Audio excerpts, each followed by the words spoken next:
for the third consecutive week, total deaths are lower than normal for this time of year. Due to this substantial progress, we've been able to restore freedoms and carefully and methodically restore the fabric of this country. However, we cannot let our progress today lead to complacency tomorrow, and so we must remain vigilant to keep this virus under control. Our strategy is to protect the NHS, get the virus down, and keep the virus down while restoring as much of normal life as possible. And our tactic is to replace national lockdown with ever more targeted local action as we work hard to defeat this virus once and for all. Our NHS test and trace system gets stronger all the time, and since launch 6 weeks ago, 144,000 people have now been asked to self-isolate who otherwise simply wouldn't have known that they had to. Where we find clusters or outbreaks, we take local action, tackling over 100 incidents a week.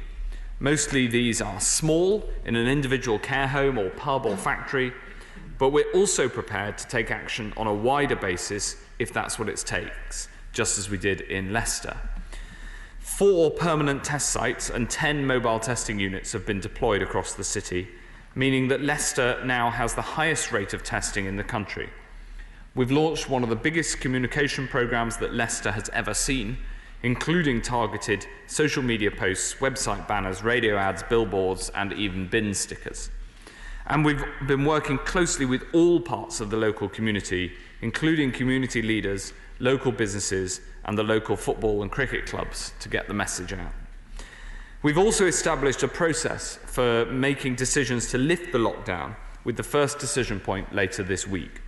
Mr. Deputy Speaker, local action is one way in which we can control the spread of the virus while minimising the economic and social costs.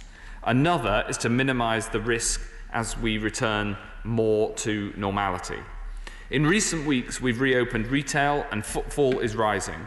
We want to give people more confidence to shop safely and enhance protections for those who work in shops. Both of these can be done by the use of face coverings. Sadly, sales assistants, cashiers and security guards have suffered disproportionately in this crisis. The death rate of sales and retail assistants is 75% higher amongst men and 60% higher amongst women than in the general population. So as we restore shopping, so we must keep our shopkeepers safe. There's also evidence that face coverings increase confidence in people to shop. The British Retail Consortium has said that together with other social distancing measures, face coverings can make shoppers feel even more confident about returning to the high street.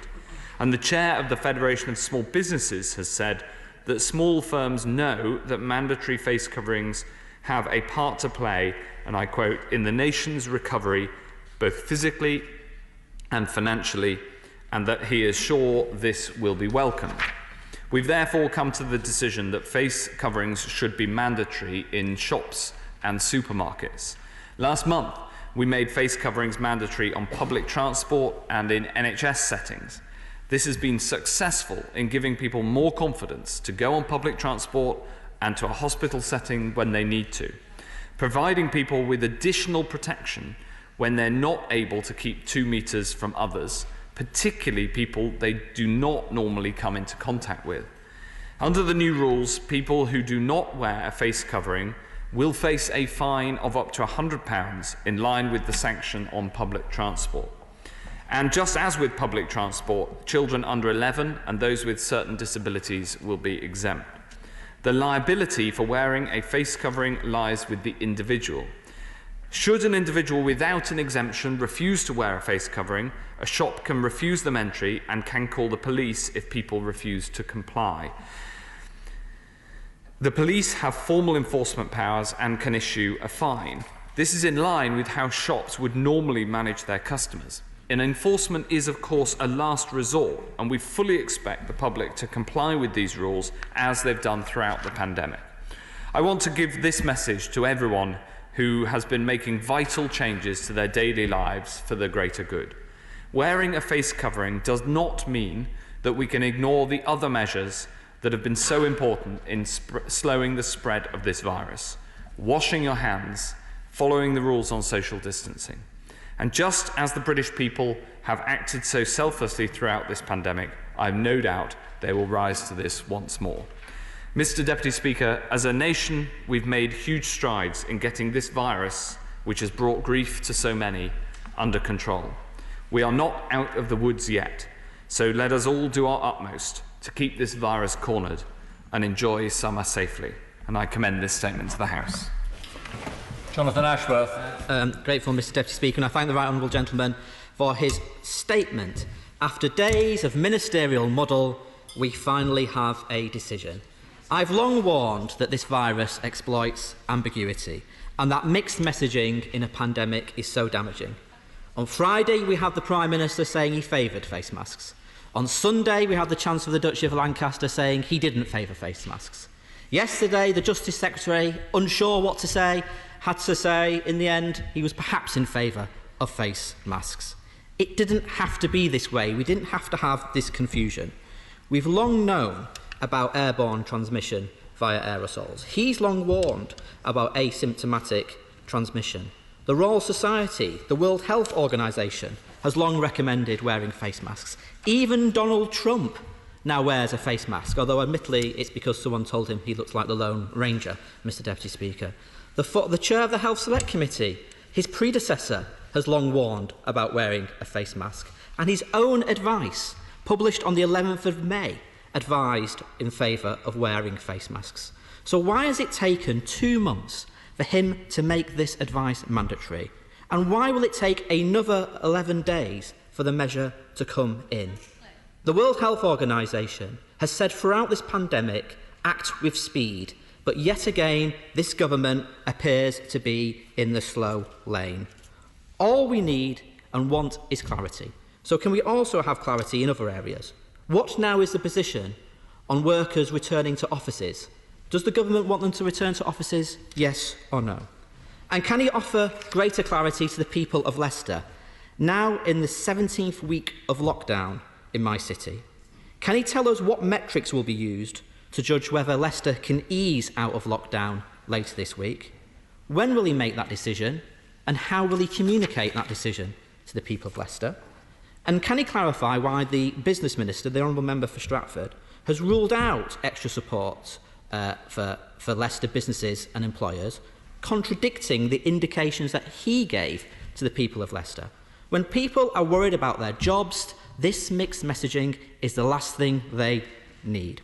And of the other areas that have been identified for concern, the other parts of the country, will he instruct the Health and Safety Executive to inspect all factories, all meatpacking plants, all distribution centres and all large employment sites as a matter of urgency? On testing, local authorities still need specific data that can facilitate action. They still need, he disagrees, they still need person identifiable data, not just postcodes. They need not just positive test results, but they need the negative results as well, so they can understand the overall infection prevalence. And they need contact tracing data, so they know who has been asked to isolate by test and trace, so they can follow them up. And they need it daily. The virus doesn't wait a week, so why should local directors of public health have to wait a week? I notice in the financial statement that £10 billion has been allocated to test and trace. Can he itemise what that £10 billion has been spent on? And can he rule out spending more on private outsourced companies and invest more in NHS labs and testing instead? Finally, Mr. Deputy Speaker, today we have a report from the Academy of Medical Sciences warning of a new wave of infection this winter. SAGE has also warned that the transmission of the virus, quote, could be elevated under UK winter conditions. Yet missing from last week's financial statement was any increase in NHS England's revenue budget. Instead, we have a mooted NHS reorganisation with suggestions that Public Health England could be abolished, speculation that a new Centre for Disease Control set up in its place instead. But NHS staff need certainty now more than ever. So will he ensure the NHS and the social care sector gets the winter funding it needs to prepare for a second wave? People want to do the right thing. Muddled messaging hinders that. As George Osborne said yesterday, people just want answers. Can he give our constituents answers today? Well, Mr. Deputy Speaker, I can certainly answer some of the genuine questions that were under there. But just beforehand, I think the tone of constructive engagement that the honourable gentleman used to engage with was a better one for him. After all, on this point of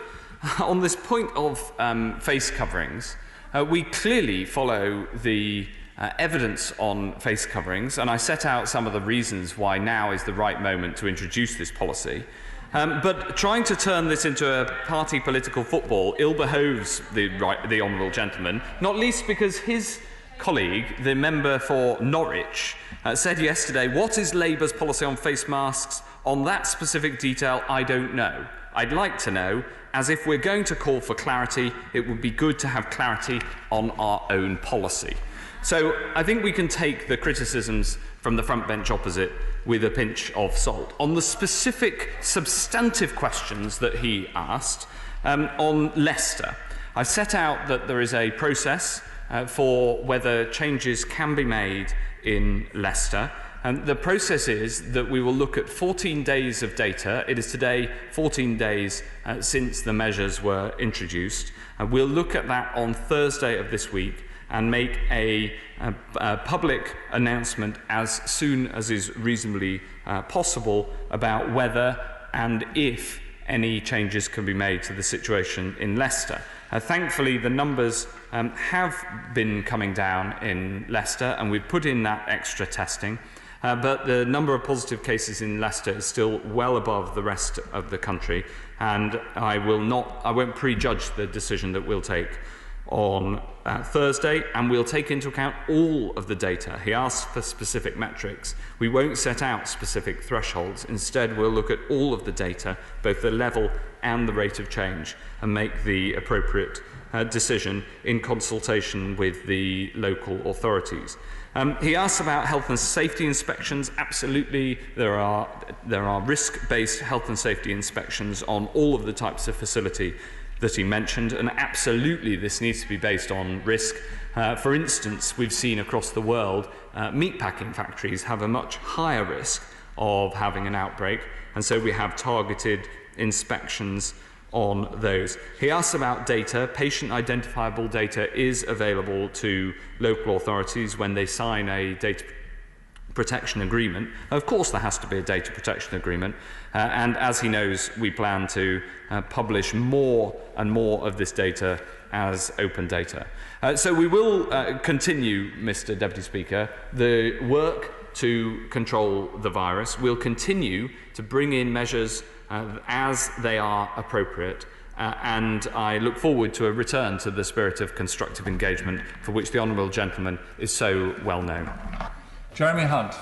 Thank you, Mr. Deputy Speaker. Can I congratulate the Health Secretary for the impressive resilience he has shown throughout the coronavirus crisis? But as we both know, the joy of his job is that winter is always around the corner. And one of the most sobering statistics in this morning's report from the Academy of Medical Sciences is that the number of people every day over winter who have COVID symptoms will increase from 100,000 to 360,000.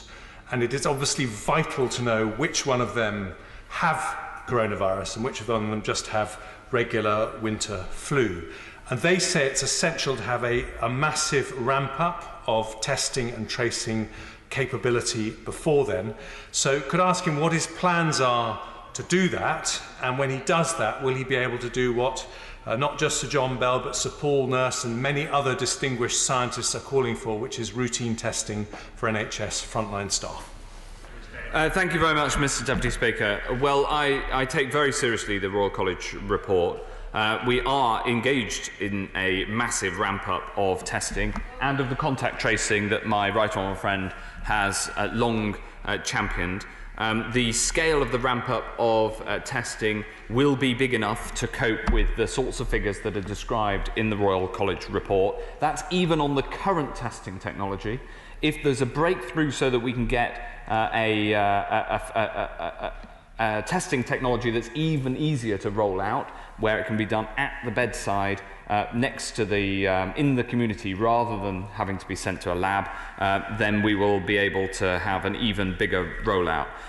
On the final point that he makes, as he and I have discussed in this chamber before, we've put in place a programme of regular testing of NHS staff that is advised by the clinicians, that insists on regular testing that is, again, risk-based. And as we further ramp up testing above and beyond the current 300,000 a day capacity that we've now achieved, which is one of the highest in the whole world, we will, of course, continue to expand that effort. Video link, Martin Day. Thank you, Mr Deputy Speaker. I thank the Secretary of State for his statement. It represents a welcome step towards preparing against any potential new second wave of coronavirus infections this winter. The virus have not been eliminated, so as we lift lockdown and people increasingly interact with one another, we need to use every tool we have to reduce the risk of a second wave. A report commissioned by the UK Chief Scientific Advisor Sir Patrick Vallance has concluded that July and August must be a period of intense preparation for a potential winter resurgence of the virus, with R potentially rising to 1.7 by September. The report's worst-case scenario forewarns of an estimated 119,000 associated hospital deaths between September and June, more than double the deaths we saw during the spring wave. This outcome, of course, does not take any account of likely actions which the government may take, and I sincerely hope that an elimination strategy is adopted as part of this. However, the move to compulsory face coverings is therefore a welcome and helpful intervention. I am in no doubt, however, that effective uptake will require consistent and effective public messaging. So far, we've had the Chancellor Duchy of Lancashire say on Sunday that face coverings should not be mandatory. The Justice Secretary is saying, I think, mandatory perhaps. The Prime Minister is saying he's looking at the evidence. And thankfully, the Health Secretary today says it will be mandatory. Perhaps he can confirm the implementation date. Press speculation has suggested the 24th of July. When the head of the World Health Organization said yesterday that mixed messaging from leaders is one of the worst challenges in tackling COVID-19, who do we think he had in mind? The chair of the British Medical Association has said each day that goes by adds to the risk of the spread and endangers lives. So while I welcome the UK government falling into line with Scotland and 120 other countries worldwide on this measure, it needs to be a component of a wider elimination strategy, not just keeping the virus down. So I hope the Secretary of State will take this opportunity to commit to an elimination strategy today. Thank you very much, Mr Deputy Speaker. I certainly agree with the honourable member that the UK has, throughout this virus, largely moved in lockstep, in some cases but for a few days in terms of the implementation timings of these sorts of decisions. And that's a good thing, because we're far stronger when we work together as one single United Kingdom. And I welcome the Scottish Government's support for the decision that we have taken. The only thing that I'd add is that absolutely suppressing the virus is critical, as all countries around the world have discovered. Elimination is extremely difficult, including those countries where they thought that elimination was achievable, are finding that then the cases pop up again. Therefore, the correct approach, which we're following right across the United Kingdom, is to ensure that we have local action whenever we see cases to clamp down on them as much as possible in order to suppress the virus while being able to lift those national measures. Richard Holden. Thank you, Mr Deputy Speaker. I'd just like to praise the Secretary of State. It's great to see that this is the third week of lower than average deaths across the country, so it shows that we're really getting a grip on the virus, and we've seen some real reductions in rates in the North East as well. But as the economy opens back up, confidence is absolutely key for my local community and the local economy, particularly for those coming back from shielding in August. but also the confidence that when there are local outbreaks, like there has been in my constituency in the last 48 hours, that the track and trace is there for people. Could my right honourable friend tell the House how many people have already been tracked and traced across the country to help give people confidence that the system is working? Thank you very much, Mr. Deputy Speaker. There's 144,000 people who have been asked to isolate who simply wouldn't have known that they had been at risk before the large-scale track and trace programme was put in place. And it's vital that we've got the resources there to act, and that we have plenty of resources in test and trace. For a while we had criticism that we had too many people and we didn't have enough for them to do. But as the Royal College's report shows this morning, as the Chair of the Health Select Committee said in his remarks, and as my honourable honourable friend has just alluded to, it's vital that we have that capacity so that whenever we need to trace an outbreak of the virus, we can get right in there and take the action we need to. Beth Winter. Thank you, Mr. Deputy Speaker. Every COVID-19 death is a tragedy, a family changed forever. And the tragic but inescapable truth is that the UK government's response to this pandemic has resulted in one of the worst death tolls in the world. However, adjusted for age, the death toll in England has been 81.9 people per 100,000 of the population, compared with 67.6 in Wales. Commons Library research indicates that excess deaths across the pandemic period have been 15% higher in England than in Wales. And this is despite the fact that a significantly greater proportion of the Welsh population live with long-term limiting illness. What does the Secretary of State believe explains this disparity, and what lessons can his department learn from the Welsh Government's response in preparation for further local outbreaks and a potential second wave?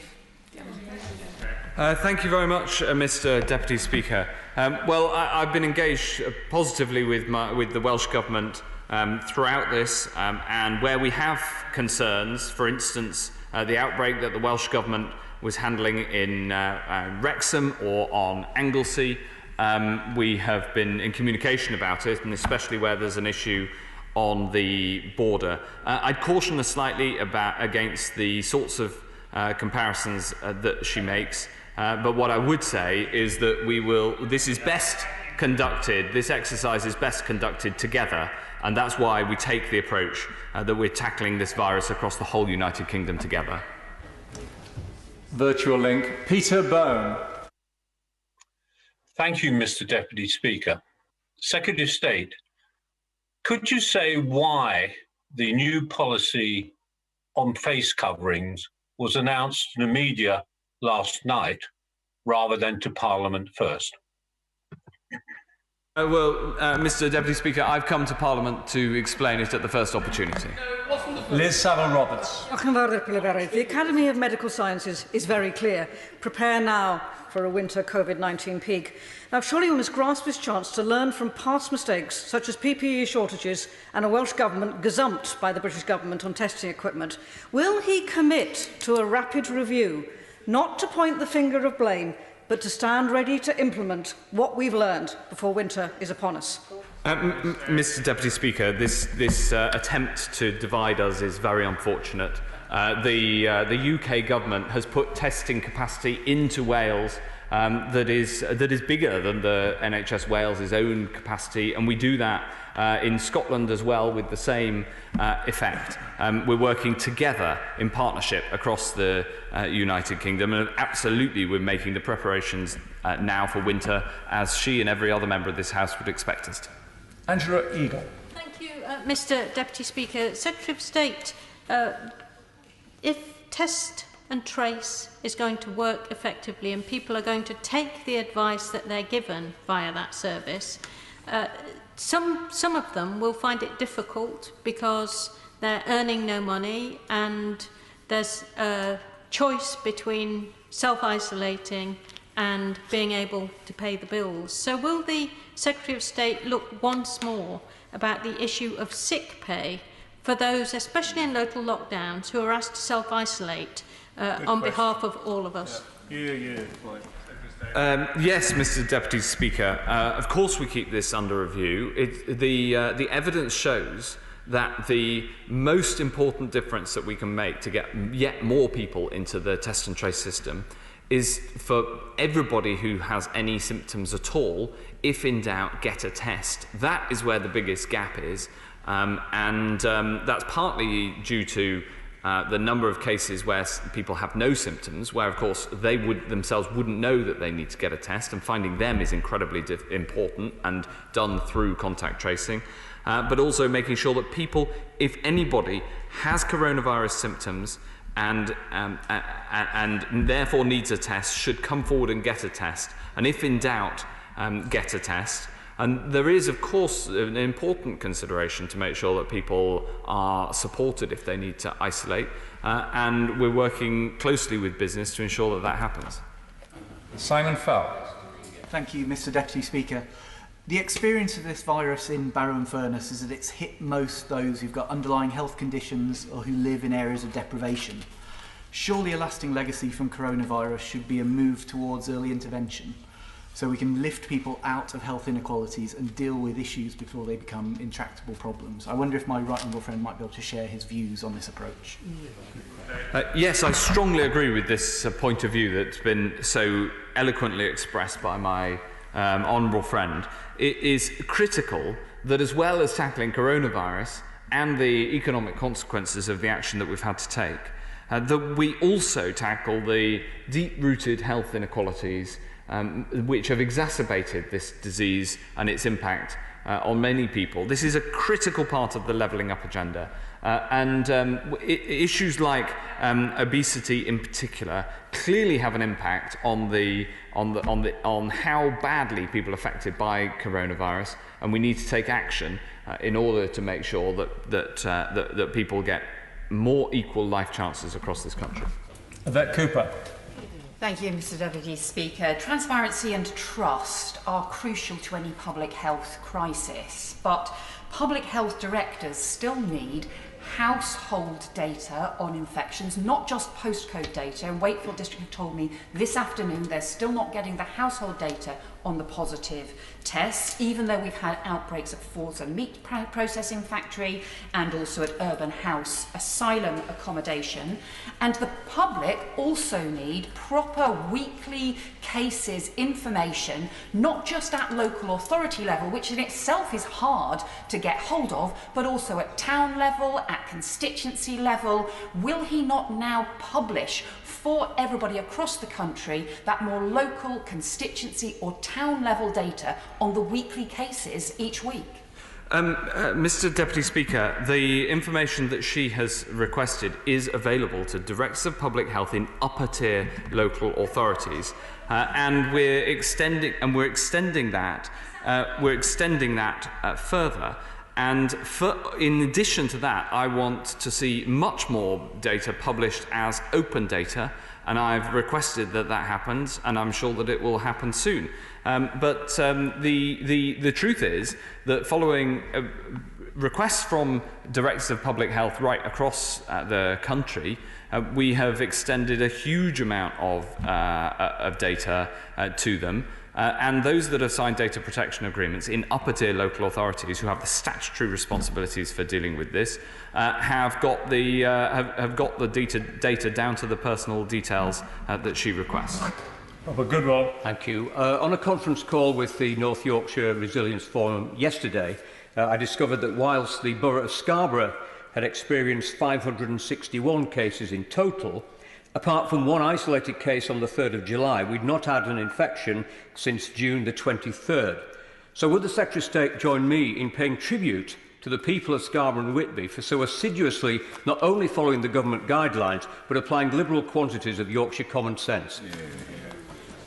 Absolutely. The people of Scarborough have been well represented and well led by my right honourable friend, and they are doing a great job in following the social distancing rules, making sure that they take appropriate precautions, and as a result the disease has been really suppressed in Scarborough, so I'm sure that the people of Scarborough will be able to enjoy summer safely.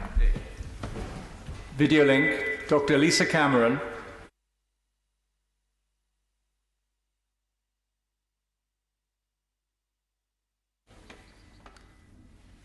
Lisa, we can't hear you.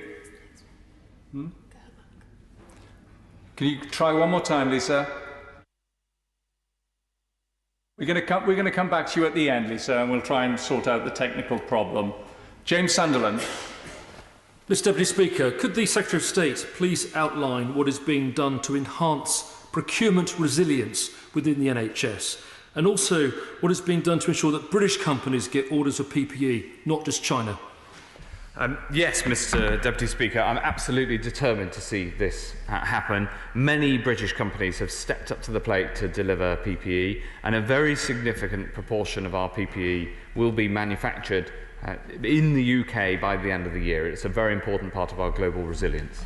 Catherine West. Thank you, Mr Deputy Speaker. The much-loved author of Don't Put the Mustard in the Custard, Mr Michael Rosen, has broadcast very eloquently on the BBC his experience of excellent healthcare in the local Whittington Hospital.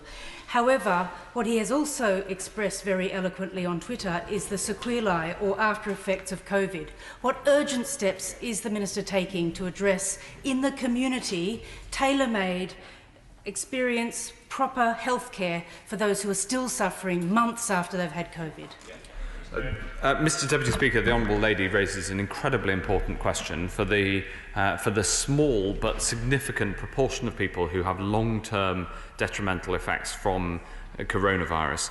I think that I'm glad that Michael Rosen got such excellent care at the Whittington, and I can assure him and her that we are putting in place, firstly, the NHS treatment available to people with long-term impacts, and secondly, putting in place the research to make sure we understand as much as possible about this, because it is still little understood. We're going to give one more try. Video link. Dr. Lisa Cameron. Thank you, Mr Deputy Speaker. As chair of the Disability All-Party Parliamentary Group, I've been hearing concerns from those who may be exempt from wearing face masks, but are fearful of being confronted because not all disabilities are visible. So would the Secretary of State join with me in congratulating East Kilbride's Hannah Kelsall for developing free Chase the Rainbow carry cards explaining this exemption? Ultimately, no one should ever be challenging vulnerable people outside. It takes a lot of courage for many to leave their homes. But these innovative cards are providing reassurance for many across my constituency and beyond. Mr Deputy Speaker, it is very important that as a society we look out for the most vulnerable, especially through this epidemic. And the initiative that the Honourable Lady describes is just one way in which all of us can support people who have particular circumstances. And it relates directly to the introduction of the mandatory use of face coverings in shops, because there are important exemptions, and it's important that people are able to express the reasons, express that they have an exemption, so that they can still shop because of their medical condition requiring them not to wear a mask. Marco Longhi. Thank you, Mr Deputy Speaker. Will my right honourable friend please provide the House with an update on the NHS's Open campaign to make sure that members of the public in Dudley, in Gornal, in Upper Gornal and Woodsetton, and indeed in Sedgley, and beyond, of course, that if they need to seek medical help, they can do so? Yes, Mr Deputy Speaker. I want to reassure people in Dudley and beyond that the NHS is open. If people need NHS treatment, then they should go to the NHS. In the first instance, go to their GP by phone or by telemedicine, or call 111 or go to NHS 111 online. And if people are asked to go to hospital or into a surgery, then they absolutely should, and it is safe for them to do so. Mary Kelly Foy. Thank you, Mr Deputy Speaker.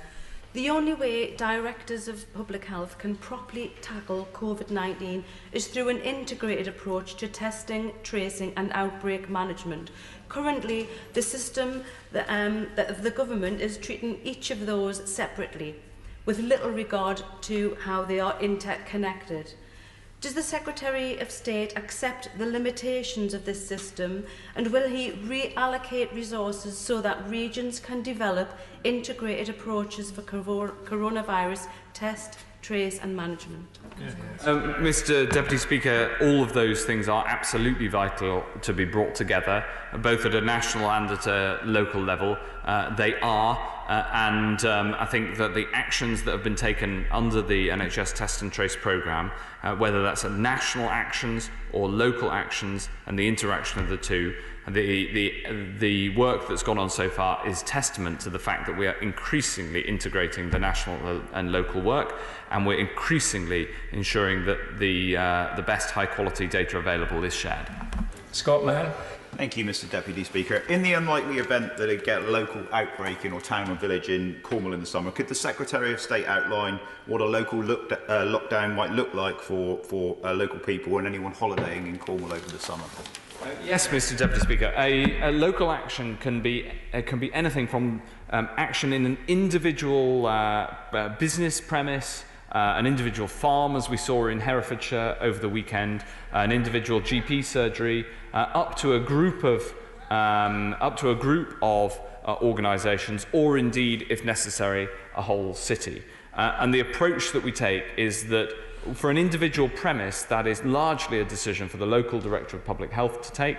But of course, once you get up to the level of a whole city, that has to be a decision that's taken nationally by government. And we'll be publishing more details of this escalation procedure in due course. Munira Wilson. Thank you, Mr. Deputy Speaker. The Academy of Medical Science report today states that July and August are critical months for, quotes, intense preparations for a possible second surge. So specifically, what measures is he taking to stress test the PPE supply chain during that period, as the report recommends, given that recent improvements to supply have not taken place in worst-case scenario conditions? And furthermore, will he be responding to calls from Care England and the Relatives and Residents Association to provide PPE to adult social care free of charge as an important public health intervention ahead of a second wave? Thank you very much. Of course, we're doing that work to stress test the delivery of PPE and also to rebuild the stockpile. We had a huge stockpile at the start of this, but the distribution of that stockpile was extremely difficult for a couple of weeks, whilst we fully sorted it out and got the supplies flowing back in from abroad and built up the domestic supplies. Lord Paul Dayton has done a remarkable job in putting together the logistical effort. And it's absolutely true, exactly as she says, that over the summer we're doing the work to ensure that we're ready for winter. Russell. Thank you, Mr. Deputy Speaker. I welcome the government's announcement that immigration health surcharge will be exempt for health and social care staff. And as set out by the Home Secretary just this week, we will launch a health and care visa, providing exemption to the health surcharge up front for either themselves or their dependents. There are, however, as I've looked into it, some in social care who will not be caught by this.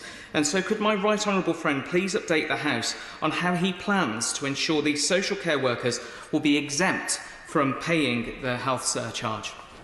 Yes, Mr. Deputy Speaker, I can. I can announce today that all employees working in health and social care will be exempt from the immigration health surcharge, and that all employees in health and social care who've paid the immigration health surcharge on or after the 31st of March will be eligible for a reimbursement. We value enormously the work that people do right across the NHS and all across social care, and I'm glad that we've been able to make this announcement. Shannon. Deputy Speaker, can I first of all thank the Secretary of State for his update. Media has highlighted the role of carers and those they look after, and the queries in my constituency office would reflect that. So will the Secretary of State outline if he has considered allocating additional funding to respite services for carers, bearing in mind that many have been caring for their loved ones without a break for 15 weeks intensively, and many of them are on the brink, and I believe very sincerely need a time to rest? Yes, Mr. Deputy Speaker, this is a really important subject, and I'm very happy to talk to my honourable friend about it to make sure that we get the best possible support in. It's obviously very difficult, and I pay tribute to all those who've been caring for loved ones in difficult circumstances. We often, when we clap for our carers, we clap too for those unpaid carers who give so much. Christian Wakeford. Thank you, Mr. Deputy Speaker. I thank the Secretary of State for his statement. Will my right honourable friend join me in reiterating that while cloth face coverings can help reduce the transmission in some circumstances, face masks worn as part of PPE for healthcare and other workers should be reserved for those who need it? And can my right honourable friend also confirm that wearing a face covering is not a substitute for social distancing, and we should do both? This point is incredibly important, that a face mask can reduce the risk of transmission, and in particular it protects others should you be positive and transmitting the virus, especially when you're asymptomatic and don't know about that. But it can only be effective as part of a broad measure of social distancing measures, and is not a substitute for social distancing and for washing your hands. And it's easy to forget that washing your hands is one of the most effective protections against the transmission of this disease, and indeed keeping surfaces clean. Thank you very much, Mr. Deputy Speaker. Nightingales sat empty whilst his government's guidance allowed people to die needlessly in care homes. With 120,000 extra deaths predicted this winter, when will he be making changes to this guidance? Mr. Deputy Speaker, the Nightingales project was one of the most successful projects in the history of the NHS. Building the Nightingales in 9 days is something that many people thought in this country would be impossible. But the Nightingales were designed very specifically for intubated patients who were not conscious, and they were not built to be effective and usable for people who are, and there's some very practical reasons for that. So I understand the Honourable Lady's call to use Nightingales for other reasons, but they were built with a specific intention in mind. They met that intention, and they were a great success. Thank you, Mr. Deputy Speaker.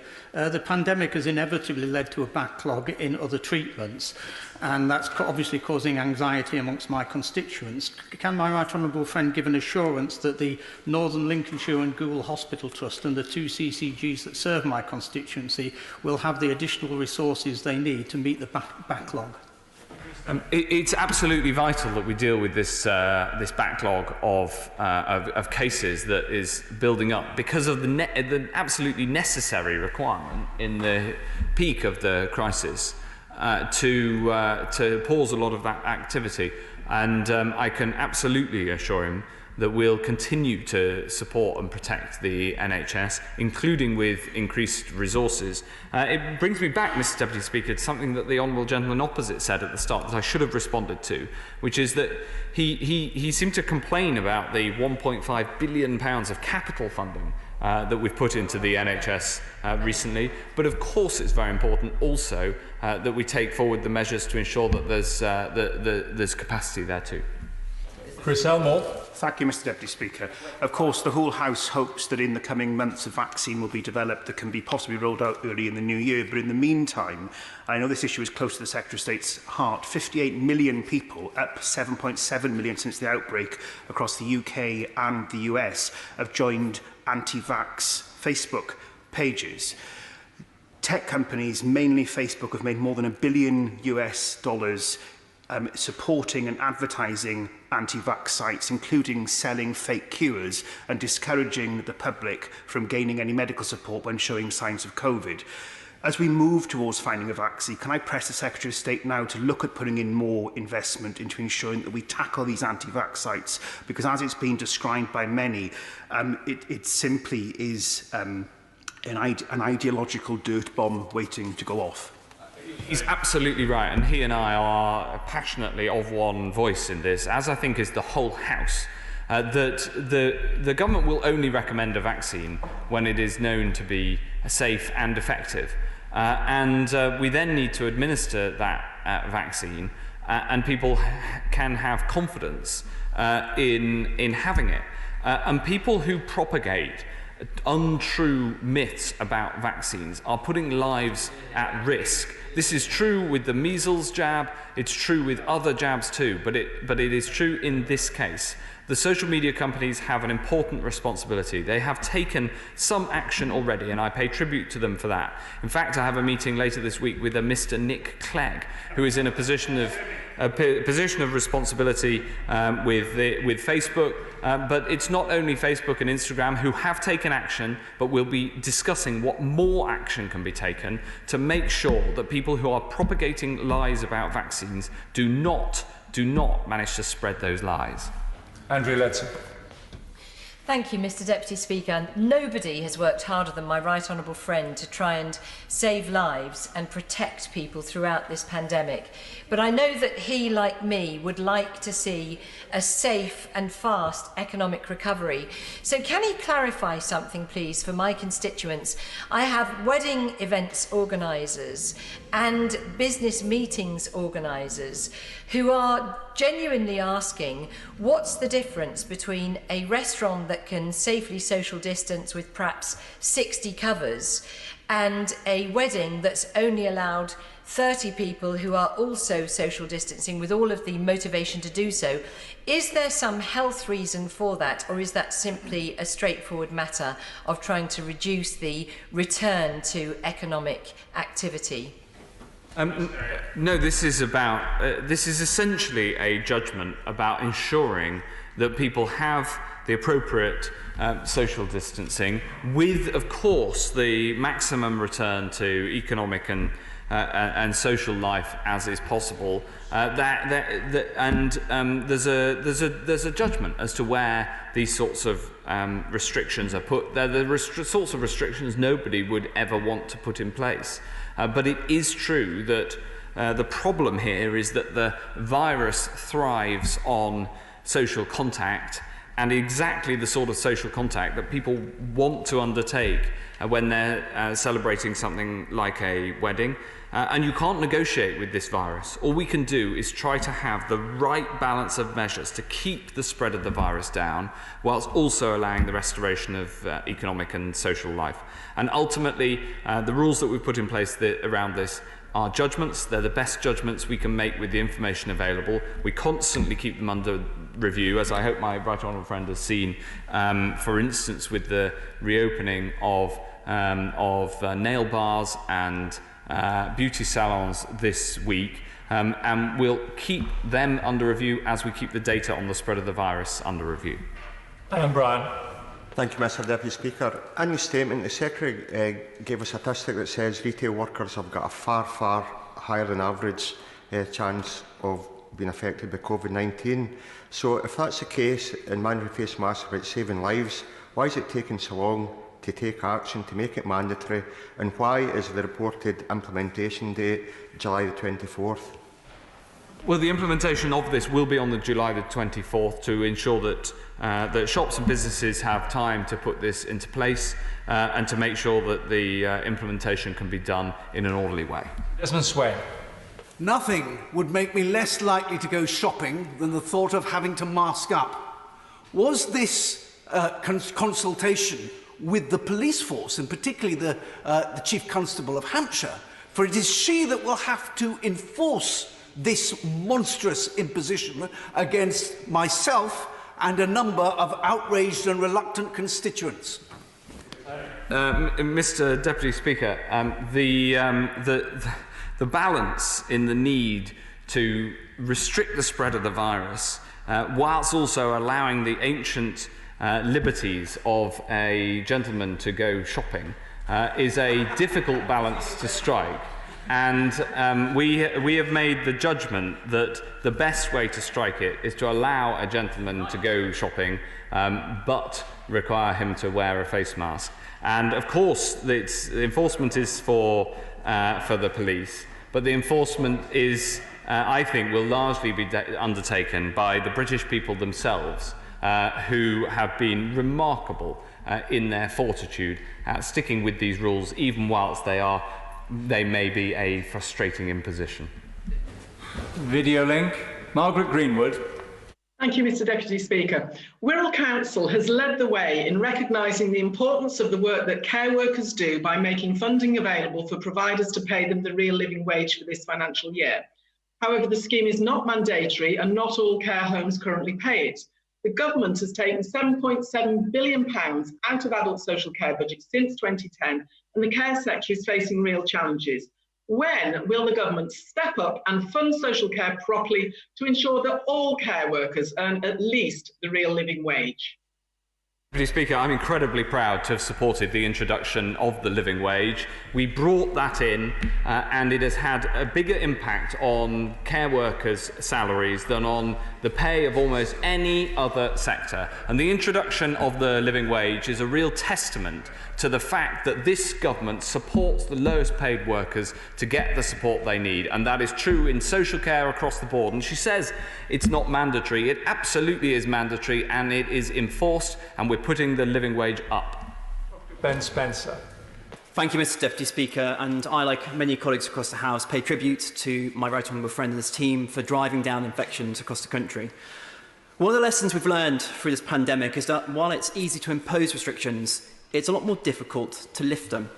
Could he therefore explain the criteria that will be used for lifting mandatory face masks while people go shopping?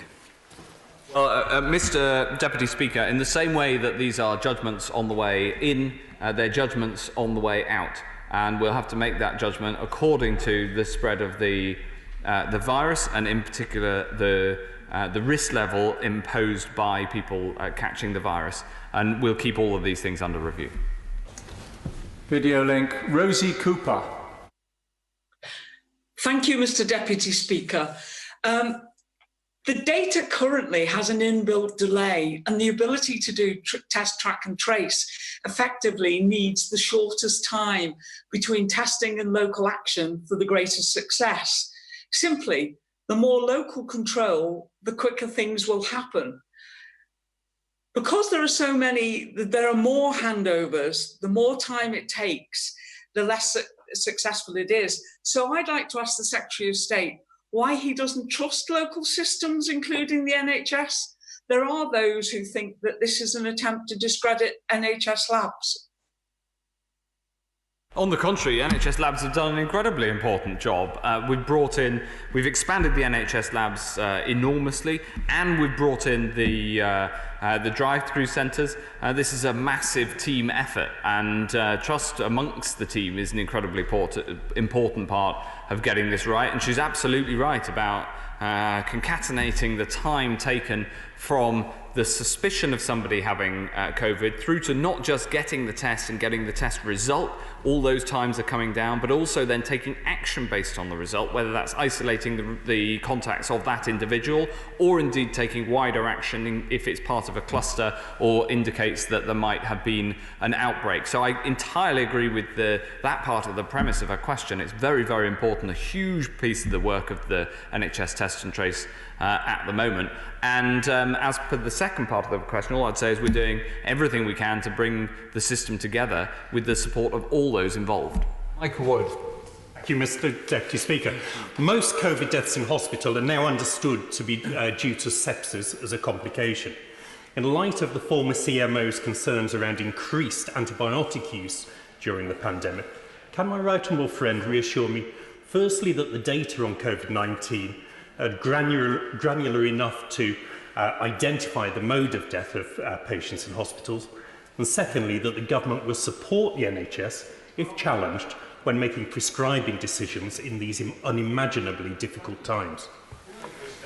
Well, yes, it's a very important medical question that my honourable friend asked, and we know that he has deep personal interest in sepsis. And all I can say really is that we're constantly learning all the time. I won't try to answer the clinical parts of his question because I'll leave that to more qualified clinical and medical colleagues, but it is an incredibly important question, and my view is that as much data as possible should be available for research, and I've put in place regulations and indeed a direction necessary to allow for the research to be done in a much more effective way than was available in the past.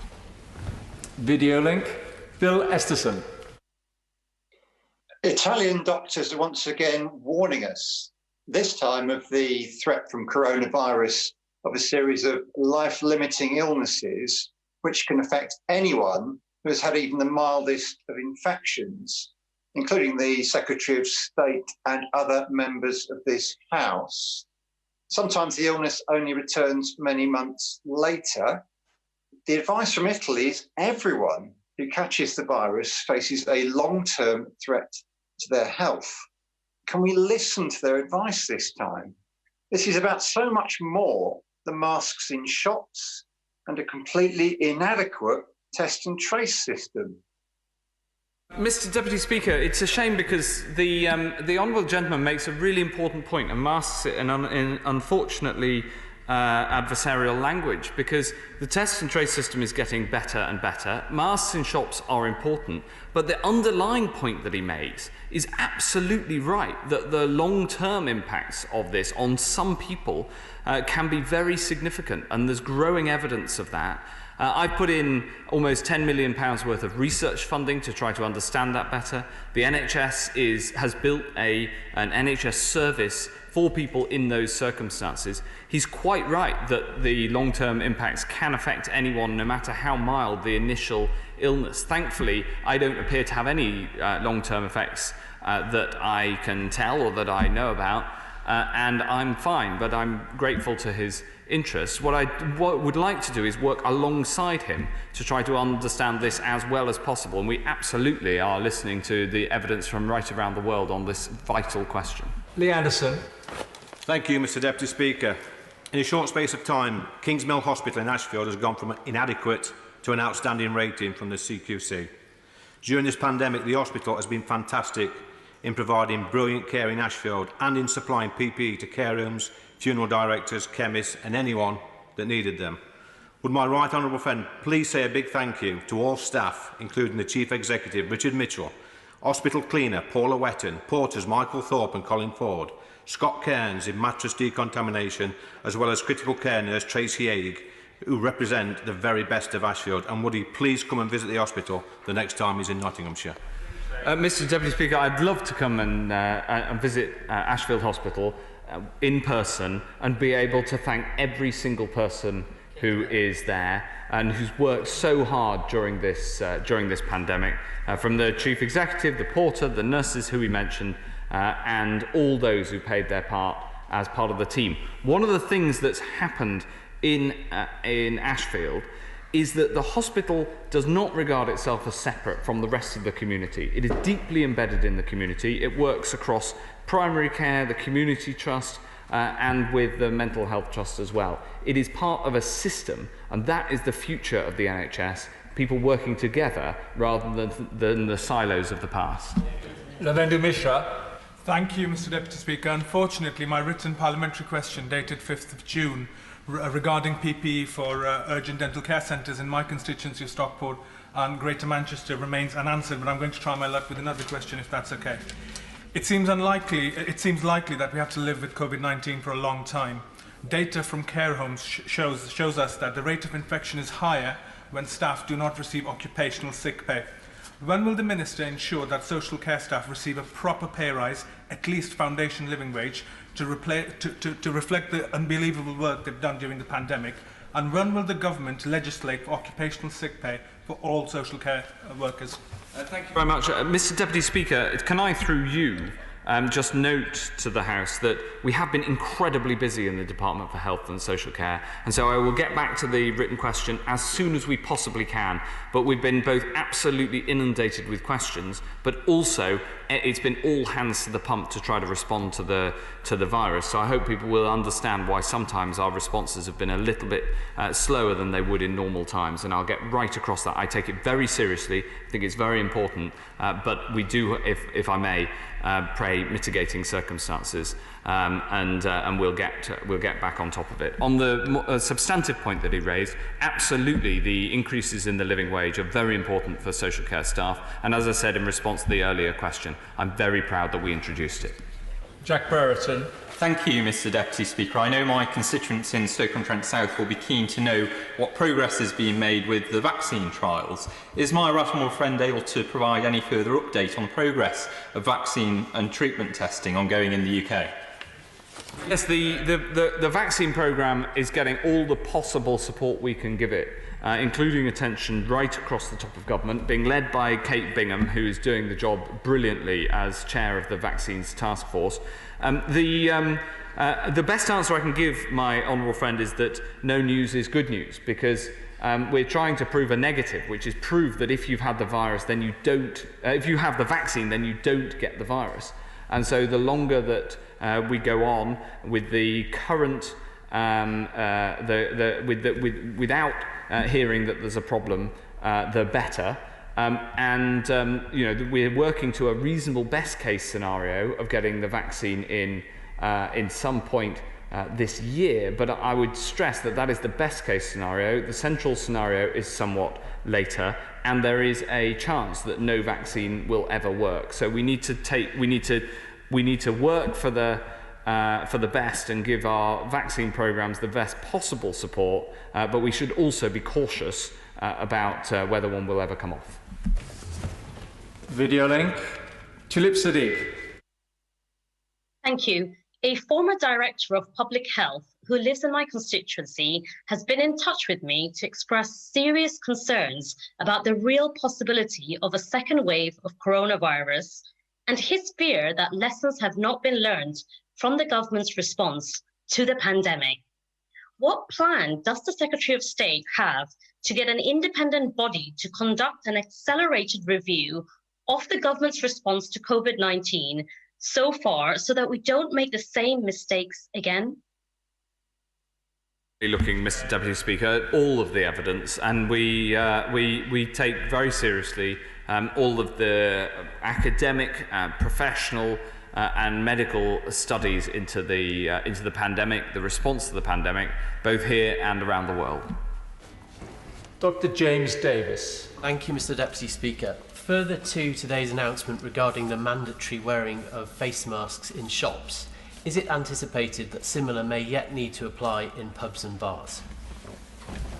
Well, we don't anticipate that at this point. We, of course, keep all things under review, but in the first instance, the proposal, in the same way that we brought this in on public transport and in the NHS last month, is to bring this in shops. Chris Bryant. If I can be cheeky, Mr Deputy Speaker, I think I can help the member for New Forest West with his problem about wearing a mask. He's a knight of the realm, so he should just consider it a visor. But to the serious question that I want to ask, it's very clear from the way that COVID has rolled out nowadays that lots of people are going to have brain injury-like conditions. There's going to be a substantial need for long-term rehabilitation. And this mirrors the work that needs to be done for those who've had traumatic brain injuries and stroke. So can I urge, many of whom have not had the support this year for obvious reasons, but are desperate for it. I understand the Chancellor of the Duchy of Lancaster is setting up a cross-departmental ministerial group which will meet before the end of this month. Will the Secretary of State make sure that that rehab for people with brain injury, whether from COVID or from anything else, is in place? We're working on exactly that. And this is part of a number of questions that rightly have been asked about the long-term impact of COVID and making sure we have the NHS treatment available for it. Thank you, Mr Deputy Speaker. Asymptomatic workers in care homes are now tested every week. Asymptomatic workers in hospitals are not. Why not? The programme that we have in hospitals is a risk-based one according to the risk of the individual. It is much harder to put that risk base in place in care homes, and both of these proposals, whilst seemingly different, are based on the same clinical advice. I'd like to thank the Secretary of State for the statement today. Point of order, Munira Wilson. Order, Mr Deputy Speaker. As we're heading into another recess with the ongoing pandemic and a potential second wave, as we've heard today, on the way, Does Mr Deputy Speaker have any suggestions or provisions for how honourable members can scrutinise effectively during that period what the department is doing, given the challenges we have, as the Secretary of State has already alluded to, in terms of responding in a timely fashion to correspondence? I'm grateful to the honourable member for her point of order and for giving me notice of it. Whilst it's not for the Speaker or me to advise individual honourable members or select committees how they may wish to carry out their work during recess, we may be able to help by emphasising again what the Speaker has said about the importance of correspondence from honourable members receiving prompt replies. And I agree that this will be of particular importance during a recess where the country is still facing a major public health challenge. I hope that ministers will give careful consideration to how they can support all honourable members carrying out their duties during this recess by providing prompt and helpful replies to correspondence. Mr Bill Wiggin. Mr Deputy Speaker, thank you for that answer. You will be aware that 72 people were tested positive in my constituency this weekend. I did apply for an urgent question. I put my name down to be on the call list today. But could I ask you to gently thank Mr Speaker for all he's done to make our hearings possible, but to make sure that constituency cases can be heard by the Minister, because I've got another, well, tens of thousands of migrant workers in my constituency who probably need to be tested as well. Thank you for that point of order. The Secretary of State for Health is still sitting in his place, will have heard that point of order. Further to that point of order, Secretary of State. Point of order, Mr Deputy Speaker. I'd be very happy to meet with my honourable friend, who's an assiduous representative for his constituency, and to make sure that his concerns are taken into account. He's quite right to raise them. I've been working on them all weekend, and it's very important. I can reassure him that, as far as we know, the outbreak has been confined to the farm in question, but we absolutely will be looking into it in great detail. I'm just grateful that I could be so effective in creating this meeting so quickly. I mean, it's just a very important point of order, though, and I'm extremely grateful for it, and extremely grateful to the Secretary of State for his response. Jim Shannon. Thank you, Mr. Speaker. Mr. Deputy Speaker, can I just ask for the record? I think it's important as we look towards the autumn and winter times, whenever flus across and I'm one of those who gets the flu jab every year as a diabetic, but very aware of the demands that there may be upon the health service, and we'll get into recess. Is it the intention of the Health Minister and his department to come to this House and make a statement in the preparation that will be in place, so when it comes to the autumn and the winter, that we're in a position to respond quickly and effectively? I thank the honourable member for his point of order, and clearly that will be a matter for the Minister, but we've still got a few days before we go into that recess. But there again, I re-emphasise the response I gave on behalf of the Speaker and the other occupants of this chair to Munira Wilson at the very beginning. Chris Wilson. Chris Bryant. Now you're being so effective, Mr Deputy Speaker. I just wonder, because I raised with you last week the issue about Westminster Hall and how important it would be for many of us to be able to raise constituency issues in Westminster Hall. I just wonder whether you've got anywhere yet. Not at this moment in time, but I'm really hopeful that as we go into the September part of the next part of after recess, that sufficient progress will have been made that we can then start to normalise the proceedings in this chamber. I fully appreciate that the way that we're currently operating isn't how we would all like it to be, but we have to do it at a progress that is safe for all members and staff here. But I do hope that we will make sufficient progress. Point of order. Point of order. Thank you, Mr Deputy Speaker. I just wondered if you could advise me on, in ministerial correspondence, when the response repeatedly comes back from civil servants and not the minister themselves. This is a trend that I've noticed more often recently, and I find it uncourteous, if I've written to a minister, for the minister not to respond. And I'm worried about going into a recess and more civil servant responses that don't provide the political context that's often needed. Could you advise on how I could encourage ministers to respond directly? Well, I've been a Member of Parliament for 28 years, and the vast majority of replies I've had have always been from Secretaries of State or Ministers as to who is the relevant minister in responding. And I know that the Treasury bench will have heard the point of order that he's made, and I hope that that will be fed back into the system. The House is suspended for 3 minutes.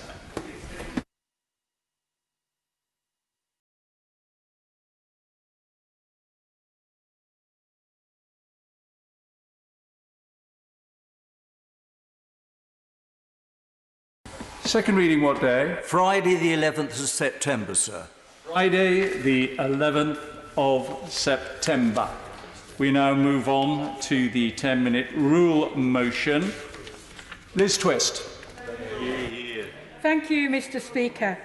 Mr. Speaker, I am pleased to be able to present this bill today, the Disabled Facilities Grant Review Bill, and to be able to speak on the subject of the Disabled Facilities Grant. This bill, Mr. Speaker, has its origins in discussions in the All-Party Parliamentary Group for Muscular Dystrophy, which looks at the difficulties faced by many people within the region of 60 progressive muscle wasting and muscle weakening conditions. I heard from Muscular Dystrophy Campaign that for many people, the costs of adapting a home to meet their needs, including the needs of adults and children and young people, are increasing year on year and can easily exceed the current cap on the Disabled Facilities Grant of £30,000 per year in England, a figure set in 2008. In Wales, the figure is £36,000, while in Northern Ireland, the cap is £25,000. And in Scotland, there is a scheme of assistance similar to the Disabled Facilities Grant. This is not just a question of costs, though. Having the correct adaptations to homes means that people with disabilities, and also many older people living at home, having dependents to be able to do the things that we all take for granted in their own home and outside their home. The forward to the 2018 report into accessible homes by the Equalities and Human Rights Commission set out the position very clearly. They said, decent housing is a basic human right that helps people to have independent, fulfilled lives. Everyone should be able to live in an area of their choosing, cook and wash for themselves, avoid falls, make the choice not to live in residential care, go out to see friends and have them over. In essence, they should be able to lead a dignified life as part of a community. This is our vision for all disabled people in Britain who are currently being denied their right to live independently, something many of us take for granted. We know that disabled people are frustrated by the housing system, and with good reason. The numbers speak for themselves.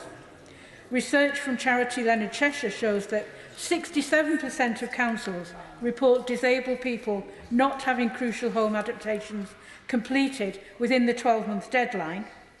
23% of councils report disabled people waiting over 2 years for completion of works.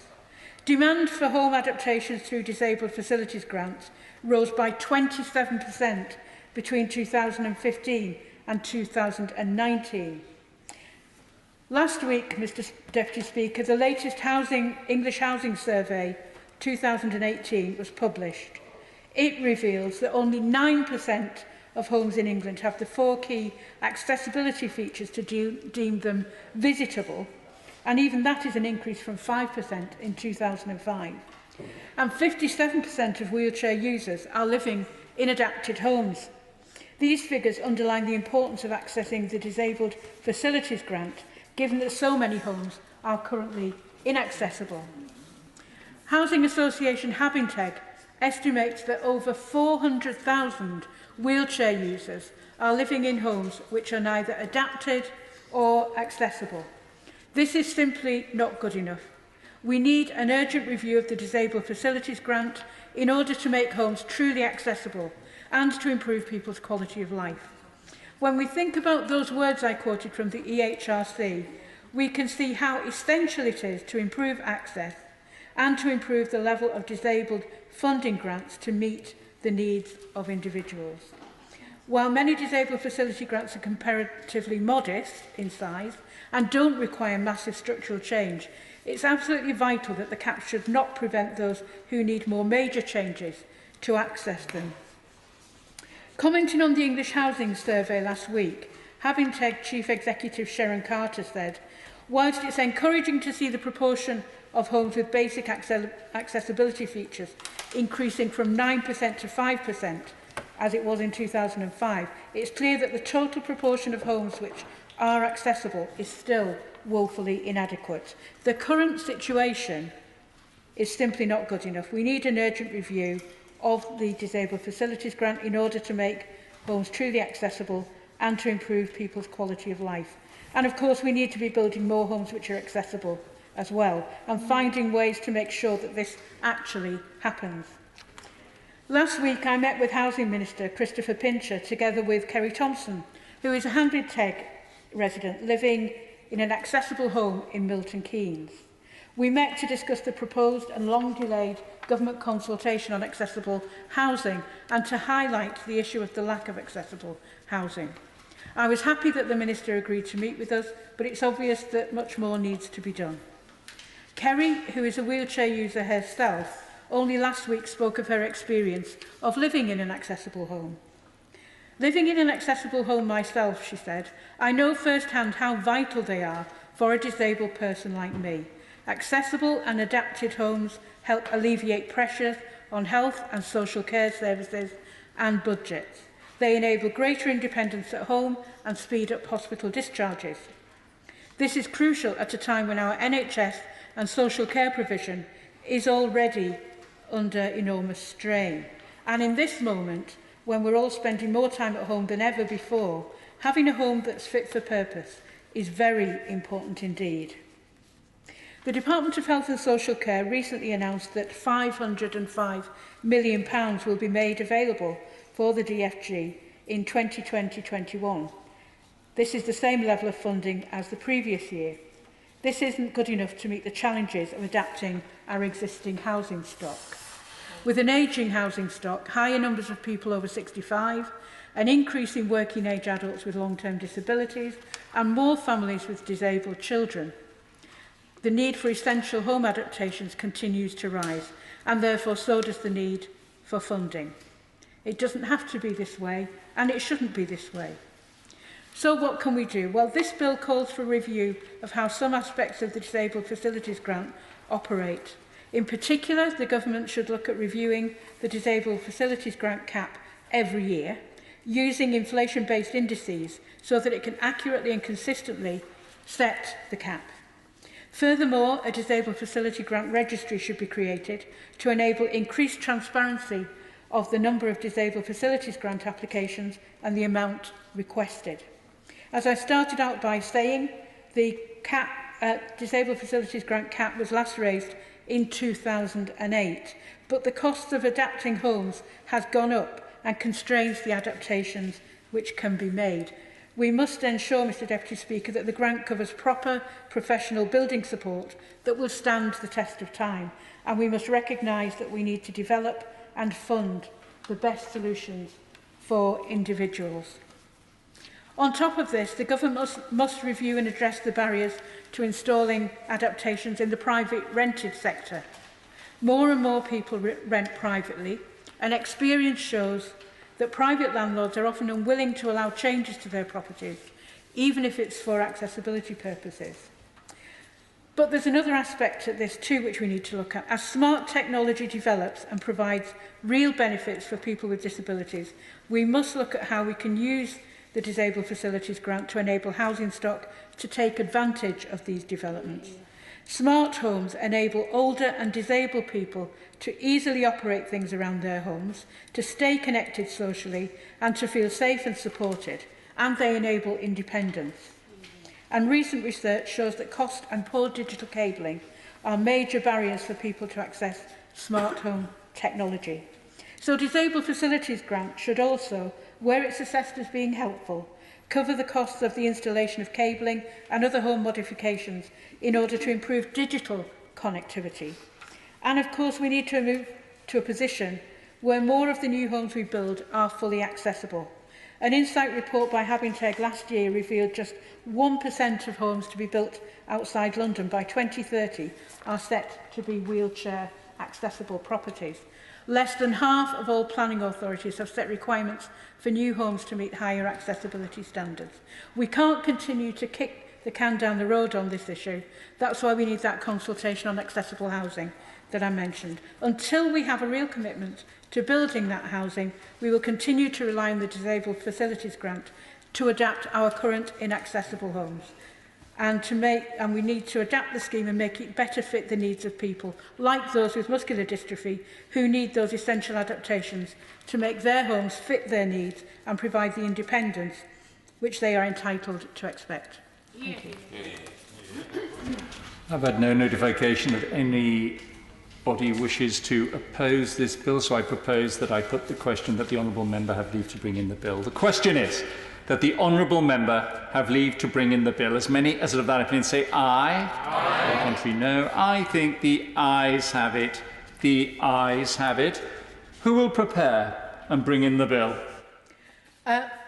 Myself, Mary Linden, Steve McCabe, Andrew Gwynn, Graham Morris, Yvonne Favag, Bambos Charalambos, Jeff Smith, Rosie Duffield, Kate Osborne, Matt Weston and Barbara Keeley. And yourself, Liz Twist. Disabled Facilities Grants Review Bill. Second reading what day? Friday the 27th of November. Friday the 27th of November. The clerk will now proceed to read the orders of the day. Parliamentary Constituencies Bill as amended in the Public Bill Committee to be considered. Now.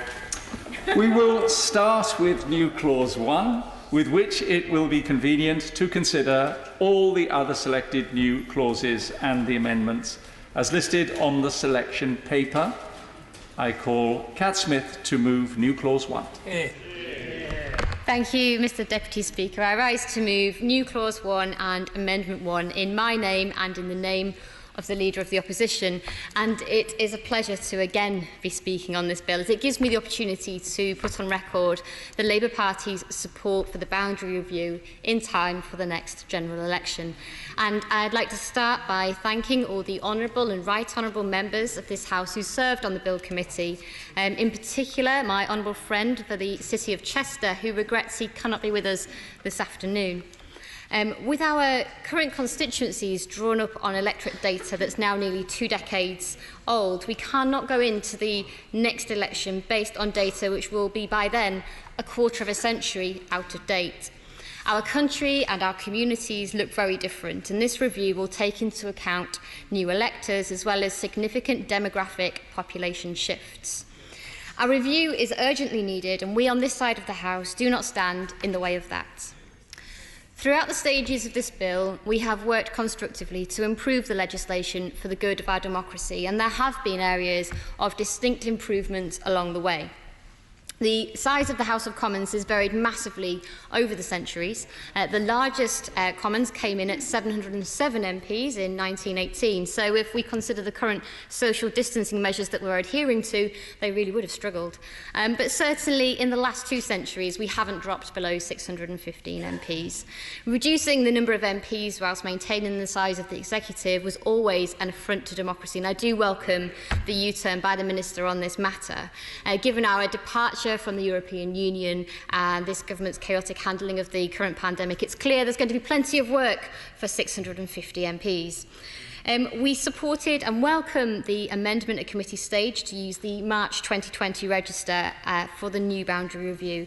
It's important that we use the most accurate snapshot of our country to draw up our electoral boundaries, and the inclusion of Ynys Môn as a protected constituency is something the Labour Party have long campaigned for, although I was surprised to see the Minister support this in committee given her party's previous firm opposition to it, but then I remembered that the Tories may have an alternative motivation for suddenly recognising the unique status of the island. Well, I welcome it all the same. However, there remain 2 crucial areas of concern within this legislation which I will raise today.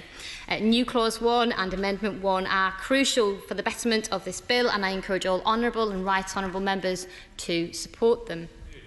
Starting with Amendment 1, which stands in my name and in the name of the Leader of the Opposition.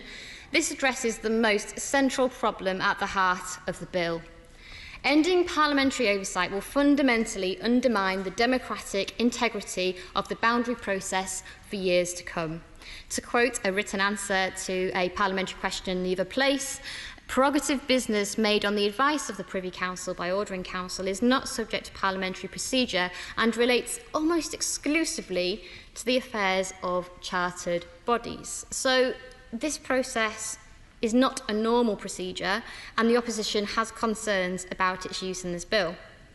The process is reserved for things like, for example, when the University of Westminster changed its name and when the Trading Standards Institute became the Chartered TSI, etc., etc. And these all needed orders in council, which raises the important question, is this the right procedure to use for the adoption of new parliamentary constituencies? And it seems to me the answer is clearly no. The new reports will be approved automatically by order in council without debate or approval by either House of Parliament. The government argues that this change will allow for the reviews to be passed, quote, without interference or delay, but this quite simply is not the case. As Professor Sir John Curtis said in our evidence sessions as a committee, this bill, it would be, quote, perfectly possible for a future House of Commons, if a current administration did not like the review, to say, actually, we should delay it. And all they need to do is to introduce a quick piece of primary legislation to overturn it. Mr Deputy Speaker, this change is a dangerous step which would, by definition, grant any government unequal and undue influence over the boundary review process. A government have the power to shape and manipulate the rules that govern the boundary review process. Fundamentally, whilst, yes, the commissions are independent, they are working to the advice and instructions given by government. So the question of a 600-seat or a 650-seat parliament is an example of how the executive can determine the outcome of the process. I will quite happily give way. At the very beginning of her speech, I had been listening intently to what the Honourable Lady's been saying. She lamented the fact it's been so long since we implemented the recommendations of a boundary review. In the explanatory notes underneath Amendment 1, which she's speaking just now, she says that she wants to maintain the status quo. Well, doesn't that prove that the status quo simply has not been working, hence why we're bringing forward this in the bill today? Quite the opposite. I'm arguing that under the status quo, the only blockage in this passing has been the government, and they would still have the power under this bill to do the same block that they have done for the last two times this boundary review has failed to go through this House. Although it is worth noting, of course, that if it was not for the parliamentary oversight, we would actually have a 600-seat parliament here today. And perhaps this is an example, Mr Deputy Speaker, of parliamentary scrutiny at its best. I will give way to my honourable friend. Honourable friend for giving way. Isn't she getting to the nub of the issue there? The reason why the government, over the last two boundary commissions, failed to put it to the House of Commons was because of their stubbornness in sticking to 600 meant that they could not carry it. The fault lay, actually, with the Prime Minister rather than with the House of Commons. That's the real problem. My honourable friend made some very thoughtful and interesting contributions at committee stage, and I think continues to do that at report stage, and the points he raised are entirely correct. This government would do away with Parliament's role in the process, and it's a role that Parliament has always had. In short, the bill removes the power from Parliament and hands it to the executive, and the government's justification for this change, it simply doesn't stack up. The minister says that her government are removing Parliament to prevent delay and interference from MPs, but delay and interference, according to Professor Sir John Curtis, and who are we to challenge him, of course, will still be perfectly possible by the executive. I will give way. I apologise for interrupting the Shadow Minister's train of thought, but she keeps repeating this fact that isn't a fact at all, that the bill takes away power. The bill actually takes away power from the executive. It doesn't give the executive more power because it removes the reserve powers of government to amend the boundaries. I think she needs to set the record straight on this, otherwise she risks misinterpreting the bill for a wider audience. I don't really remember from intervention, but I'm afraid I quite simply disagree. This bill takes power away from the whole of Parliament and hands it to the executive. After all, they're the ones that can table primary legislation and or not bring forward the reports for a vote. The power has been in their hands, and that is why we're in the mess that we're in today, with boundaries which are 20 years out of date and looking to be a quarter of a century out of date at the next election if we do not make progress with this bill. And in a speech at the second reading, the Minister stated that the removal of parliamentary oversight and approval would quicken the process, thereby avoiding wasting public time and money. Well, if the Minister was so concerned about wasting public time and money, why did she allow the Commissioners to carry on with their 6th periodic review and then not bring it forward to Parliament for a vote? Mr Deputy Speaker, moving on to new clause 1, which stands in my name and the name of the Leader of the Opposition. This is a pragmatic and constructive amendment, and I do very much hope that members will consider supporting it. This amendment seeks to alleviate the inevitable breakup of communities resulting from the too narrow 5% quota.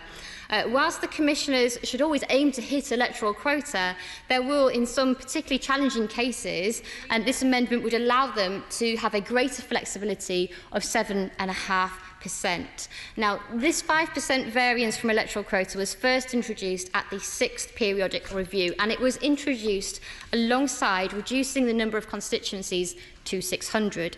And that's important because at 600 constituencies, a 5% variance is approximately 4,000 electors either side of quota. But at 650 constituencies, which is what we have before us today, a 5% variance narrows and is approximately just 3,500 electors either side of quota, making it even more difficult to keep wards whole and communities together. The 5% variance needs to be adjusted in line with the number of constituencies. When we consider that the average urban ward in England is around 8,000 electors, you can appreciate the significance of the figure of needing at least 4,000 electors either side of quota to prevent the breaking up of wards and communities. And I will give way.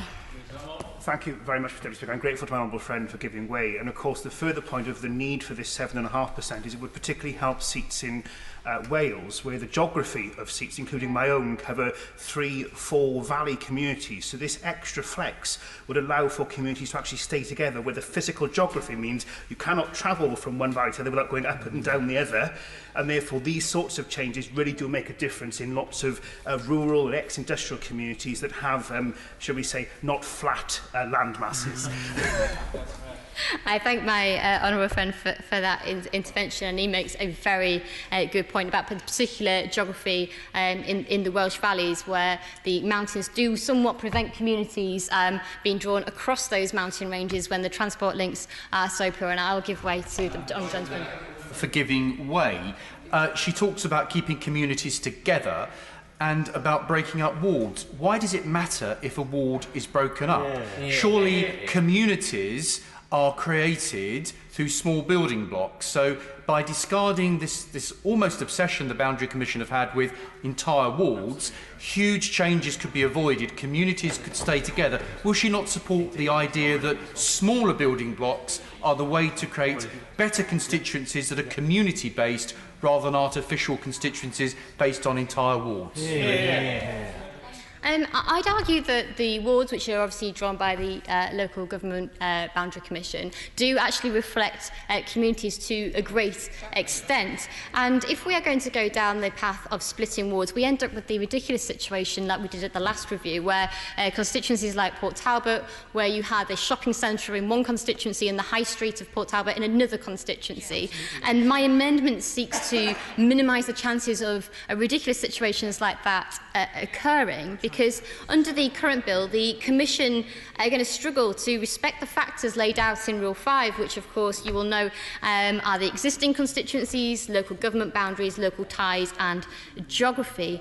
And during the evidence sessions for this bill, the Secretariat for the Boundary Commission for England spoke about the difficulties caused by this small tolerance, which makes it, quote, much harder to have regard for other factors such as the importance of not breaking local ties and having regard to local authority boundaries boundaries and features of natural geography. He said, basically, the smaller you make the tolerance, the fewer options we have. The larger you make the tolerance, the more options we have, and more flexibility to have regard to those other factors.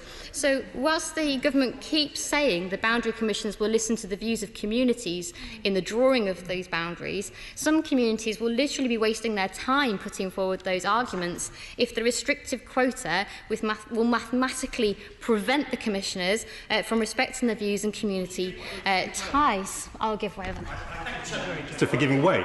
She raises the case of Port Talbot in the previous review, but does she not accept that this is actually one of the reasons why it should be easier for the boundary commissions to split wards? Because the whole point of the Port Talbot proposals was that they had to come to those combinations because they're working with entire wards that half of the constituency was in.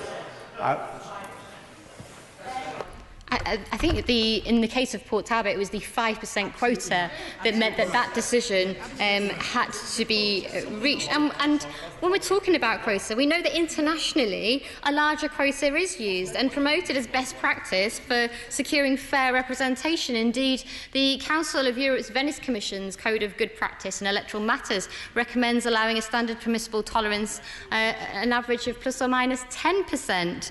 As the Minister knows, there is consensus amongst respected experts such as David Rosser and Professor Charles Patty, who agree that the 5% rule causes significant disruption to community boundaries. And I heard someone behind me. Thank you very much. We've heard from the other side a suggestion that we should use not wards but polling districts as the building blocks. But is there not a problem with deviating from wards? Wards are agreed by an independent commission, whereas polling districts are decided based on where the local church hall is and where the polling station is. Surely we need independent commissions that create the building blocks of wards that then create the building blocks of constituencies, and the only way to do that is with a 10% or 7.5% variance.